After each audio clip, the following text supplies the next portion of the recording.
People's front, दोनों का 10-10 विधायक है और पूरे एनडीए विधायक दल का बैठक में भी मुझे एनडीए का गठबंधन का नेता भी चुना दिया है। मैं 102 विधायकों का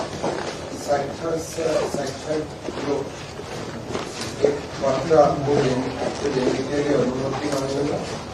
सारा विधायक का समर्थन सहित मैं आपको गुजारिश करता हूँ कि नया सरकार गठन करने के लिए मुझे मौका दिया है और हमारी ये मीटिंग का विधिवत हुआ उसका भी साक्षर हमारे पूर्व राष्ट्रीय अध्यक्ष जेपी नड्डा जी, नायब सिंह सैनी जी और दिलीप सैकिया जी ने किया है। ये भी मैं आपको हस्तांतर करूँगा और साथ साथ असम परिषद और बीटीएफ लेजिस्लेचर पार्टी का ओर से अलग समर्थन पत्र आपको दिया जाएगा। मैं आपका अनुमति